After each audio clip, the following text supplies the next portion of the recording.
I'm Ken, and you're watching Kilt Can Cook, the Scottish cooking channel that encourages young men and women to have the confidence and competence they need to conquer the kitchen. Today, we're going to be cooking Italian sausage spaghetti. That's it.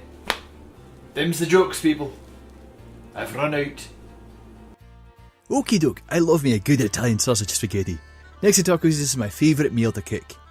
Admittedly, it's not cheap, but if you use several cans of tomato sauce, you can make up the price in leftovers. Easy. Alright, we'll start with our onions. We're going to peel off this crap, takes a couple of minutes, don't worry about that. And we're just going to start to cut in. Just make simple cuts. Nice, simple, easy cuts. And we're going to do about 2 onions worth. Aye, just like so. Then we're going to take a skillet, turn it on the heat, put on some oil. We're going to test how hot it is, plenty hot, dump our onions in, add a wee bit of kosher for flavour, and then we're going to start in on our mushrooms. These were on sale because they were a near deed at the time, but you can find white button mushrooms cheap if you can't find portobello mushrooms on sale. Oh, I love these things. A little bit for me. Ah, perfect. Once your onions start to get a wee bit brown, you can mix the mushrooms into it. Aye, just like so. There we are. Very nice. Now we're just going to stir those together so that the oil that's on the onions gets coated onto the mushrooms, so they cook more evenly. It takes longer for the onions to cook than it does the mushrooms. Add a wee bit more kosher, put in a dollop of garlic, stir it up a bit, and then just let it have a sit for a bit. Keep an eye on it, but it shouldn't take more than 5, maybe 10 minutes tops to get that nice golden colour.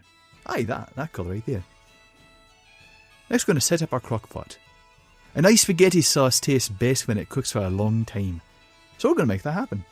If you don't have a crock pot, a nice big stove pot will do in a pinch, but the crock pot allows you to set your food and walk away and do your day with no fear of your house burning down. Use a liner to save and clean up, because, trust me, it's a lifesaver.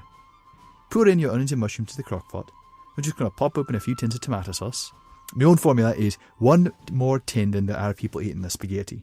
Since I'm the only one eating this batch, I'll use 2 tins. We're going to add a spoonful of garlic, a few bay leaves. Don't eat the bay leaves, right? Just pick them out once the sauce is done.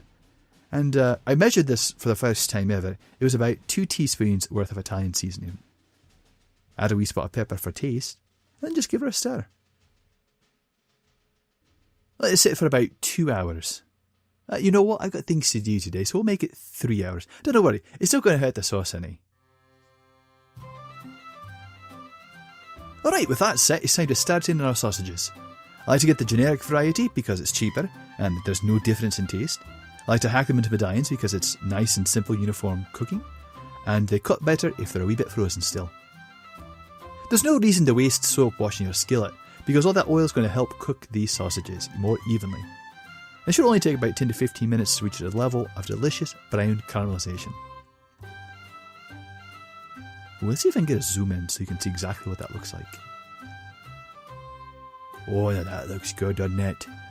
Alright, well, now we're just going to dump them into the crock pot and wash off our skillet. Now you can drain that fat if you want to, but please remember that fat is flavour. And, you know, if you're fat, that just means you're more flavourful. Towards the end, once our sausage is finished and we're ready to eat, we're going to take a pot full of water and put it on to boil. Add a wee bit of kosher to the water because unsalted noodles, they're for dafties. And once the water comes to a boil, then abrate your noodles, just set them into water like so, and let gravity and physics take over. I set this up about 500%, so didn't expect it to go quite this quickly. But even still, after about 5 minutes, they should retain a wee bit of texture to them, but be cooked. This is what the Italians call al dente, or with teeth. Aye, the Italians are a squirrely lot, aren't they? Drain your noodles into a colander, and then dump them onto a plate. And now we're just going to dollop in some sauce onto our plate. Oh, goodness! It's like a supernova went off in my living room. Sorry about that. Sorry about burning your retinas here. Mix it up right good so you've got a bite of tasty marvel with each forkful. And add some Parmesan cheese. Oh, you know what we could do? We could make some garlic bread. It takes no time at all. Just set your oven to where it says on the bag, let it sit for 10 to 15 minutes, and pull it out the cooker. Use a serrated edge knife to hack away at the loaf, and then just get as much as you want. Not that piece. Well, maybe that piece. I'm going to eat that piece. Well, that's our show. I hope you enjoyed yourself and I hope you learned something. Specifically, I hope you learned that it isn't hard to make an Italian sausage spaghetti, especially if you have a big old crock pot and about 3 hours worth of time. But you're watching Kilt Can Cook, the Scottish cooking channel that encourages young men and women to have the confidence and competence they need to conquer the kitchen. Now if you'll excuse me, I've got a whole mess full of spaghetti to eat here, and I'm starving.